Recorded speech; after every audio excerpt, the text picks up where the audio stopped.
Good evening, everybody. My name is Crystal, and welcome to my YouTube channel. There is no evening walk video in the dark because we've had bad weather here in Rochester. It's been raining for most of the day here, so there is no going for a walk in the dark video. I just grabbed my umbrella, grabbed Max, put my coat on and went out. So Sundays, there's not much to do on a Sunday, but relaxed, tidied up a bit, usual. I've been here in my flat in Rochester all day. I went out this afternoon, guys, and we saw a cruiser boat. A cruiser, the Jetstream Tours cruiser boat, and the captain's called Richard. And even in the bad weather, he was steering the boat and giving a talk about Rochester. I could hear him. I do love seeing the Jetstream Tours boats. There I could see one person with a black jacket on, like a black raincoat on the top deck.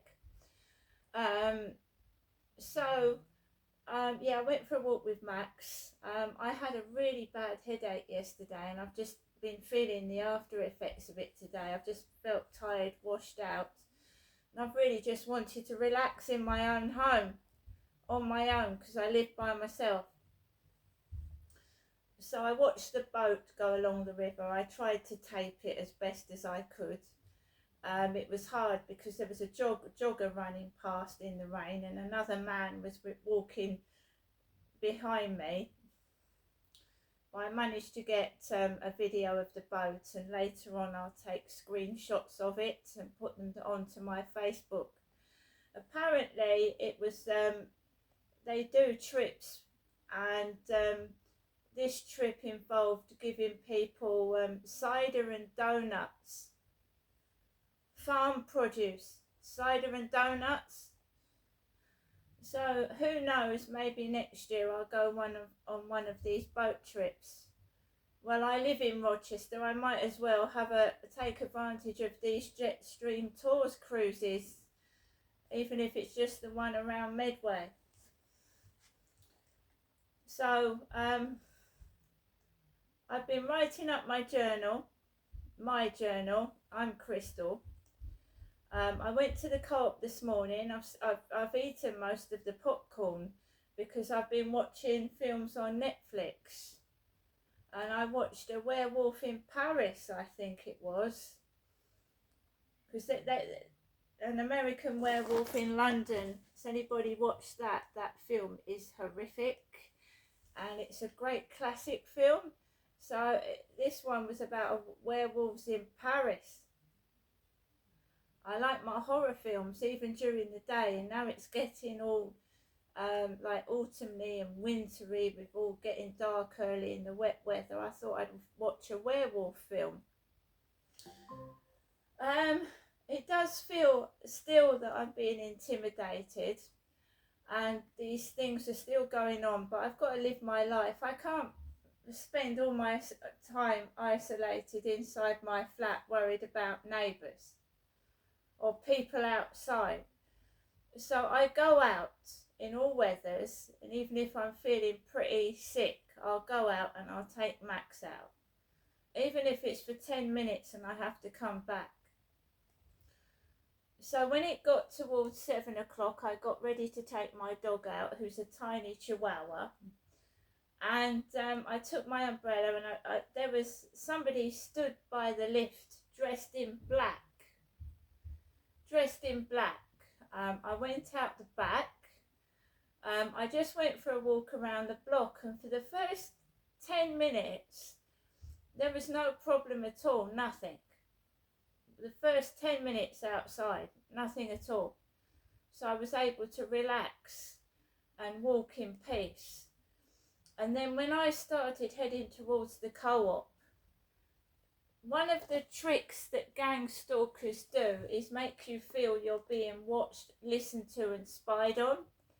You might not be, but it's people that gain knowledge about you through your social media, what you've read out, what you're talking about, or they've gone into a dating site, they've got information because you've exchanged messages with them. So they gather information, gang stalkers, and then they use it against you, and they use it to frighten you and intimidate because they want you under their control. In my case, there is a lot of things that could come out, right? Not against me, but other people. And they like to keep you under control because they don't want what you know to get out. They want to keep it within, you know, their group, how many of them there are. So they want to keep you isolated. They want to frighten you, and they use different tactics to do it. And one of them is trying to make you feel like you're being watched, listened to, and spied on. So when I was coming back, this woman, right, it didn't sound like me at all. She kept going, Jammy Dodger, Jammy Dodger. They try and provoke as well because they think they're delving into your most personal diaries, your messages, things that are private to you. So they provoke, even in the dark, they provoke. They try and cause mischief. So she kept going, Jammy Dodger, Jammy Dodger, Jammy Dodger, Jammy Dodger. And I just walked past them and I thought, yeah, that is something that's in my diary. I know that because I read it before I came out. What a coincidence. Jammy Dodger. They think it's going to upset you, to make you cross, to make you miserable, to do something, to get you put in prison, or to make you feel miserable and isolated, and you feel you're not worth anything. And you are. Everybody's worth something. Even a gang stalker's worth something.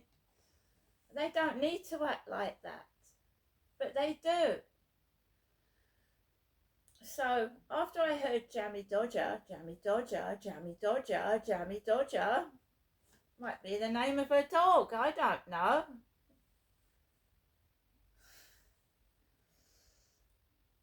I started walking home. It was raining. I had my umbrella up. I kept putting it up, putting it down, putting it up, because the rain was like, it rained and then it stopped. And I went down the alleyway past the Rochester Riverside office where it smells of strong cologne. And this woman was behind me. And she was walking her dog. And I thought, I don't want to stop in the rain. I don't want to talk. I just want to go home. So I just walked max. And then a group of 3 people.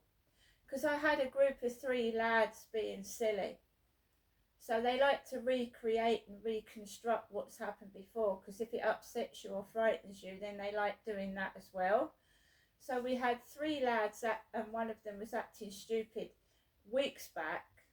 Well, I didn't have my camera in my hand, and it was so nice not to go outside with the camera as well. So these 3 people, walking 3 abreast across the path, went to this old lady. Hello, hello. Last night it was hello, goodbye. Tonight it was hello to this old lady. First of all, I heard and they were saying hello to this old lady, about 10, 15 years older than me. So you know I do videos with the title hello in them. That's another thing these people do. Talk to other people as if they're me, but they're not, and they're older. That's another trick they do. Gang stalkers and coordinated bullying and harassment. So basically I came indoors. And we all know the saga of Prince Andrew and Sarah Ferguson, because I read a piece in the paper or the front page of the paper this morning. They cancelled Sarah Ferguson's 66th birthday bash, and this is stemming from TikTok bullying as well. Somebody called me Sarah Ferguson in TikTok. They said I looked like her. She was Princess Diana's best friend at one point. Sarah Ferguson.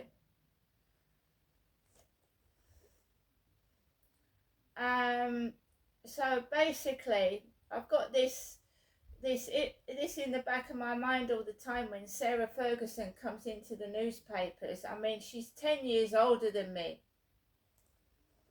Sarah Ferguson. So when Prince Andrew married Sarah Ferguson, Alexa, how old was Sarah Ferguson when she married Prince Andrew? Sorry, I don't have an answer for that. Alexa, when did Sarah Ferguson and Prince Andrew get married? Sarah Ferguson and Prince Andrew got married in 1986. They got divorced in 1996. By the way, you have 2 new notifications. Do you want to hear them? No. So in 1986,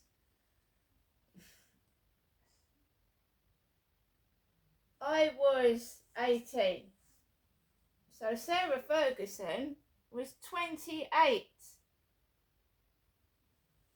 In fact, I was 17, getting on for 18 in 1986.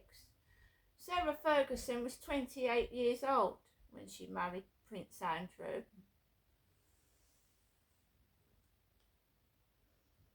I was still a teenager when they got married.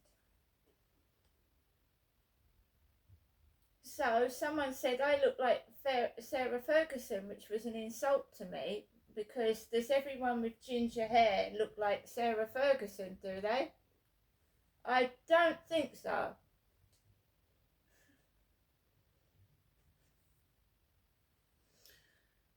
So the 3 people that said hello to that old lady came walking 3 abreast down the pavement with a dog, and I just walked past them.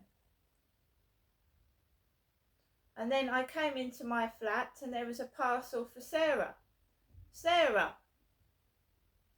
with the label against the wall. So when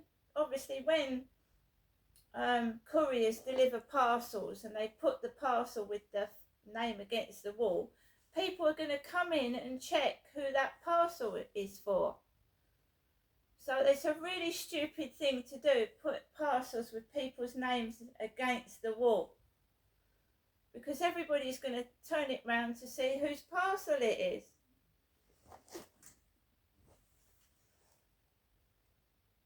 So this is how they try to keep someone under control. They don't want to speak. They want to silence. They want to frighten and intimidate. Dress up like gangsters, all in black, and walk past my window looking like a gangster to intimidate and frighten me. It's always dressed in black. I used to write in my journal about my ex at the other place, because it resembles people's what they wear at funerals, doesn't it? Or if you dress up like a ninja, it looks scary to somebody. When you cover all your face up and just have the eyes showing.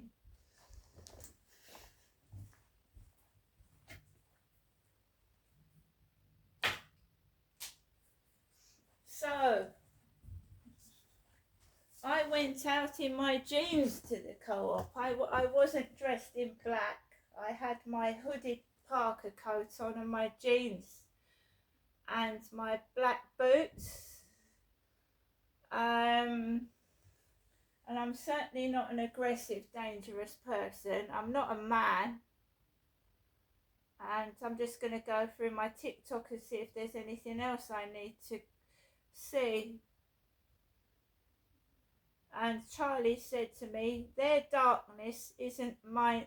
He said, because when I come in, sometimes the noise escalates. And Charlie said, read this to yourself. Their darkness isn't mine to carry. I choose peace, light and truth. What others hide in shadows will never dim my spirit. You can't control what other people do, but you can keep your space safe and calm.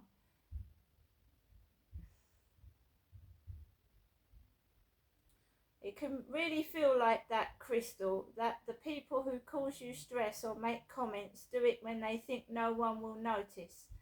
When behaviour happens quietly or in the dark, it adds to the feeling of being singled out and powerless. What helps most is bringing everything back into the light by writing it down, reporting what you can prove, and not letting them draw you into reacting.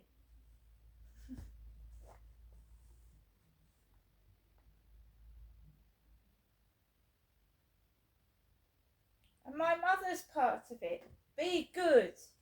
Be a good girl. Be good. Don't do anything bad. But when everyone's being rude and horrible to you, everyone that you encounter, or, you know, I am a woman that is isolated.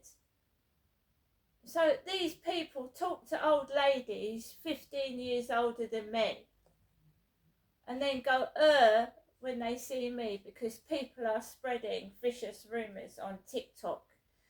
And I can't change their mind or their opinion. I can only know what the truth is and carry on. What stupid playground behaviour. It really, really is. Childish behaviour from grown adults. It's sexual bullying. They think if they're rude and they make you feel like an old lady, I get bombarded with rude messages, you see. And they start to groom and ask for photographs.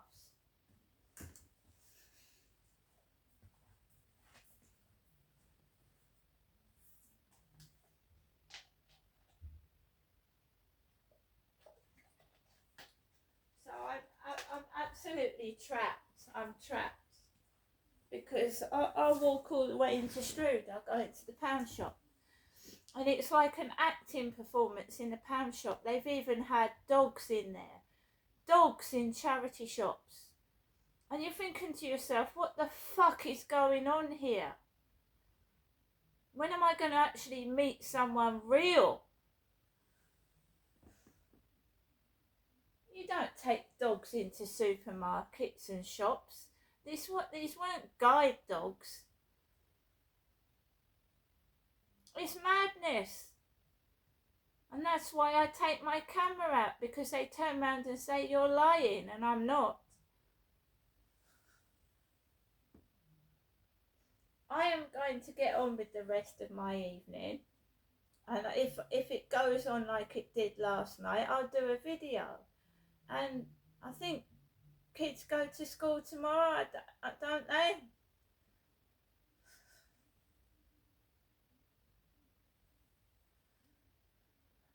So if you want to dress in black and look like a gangster, you know, it's a bit, you know, just shows what a dick you are. See you later.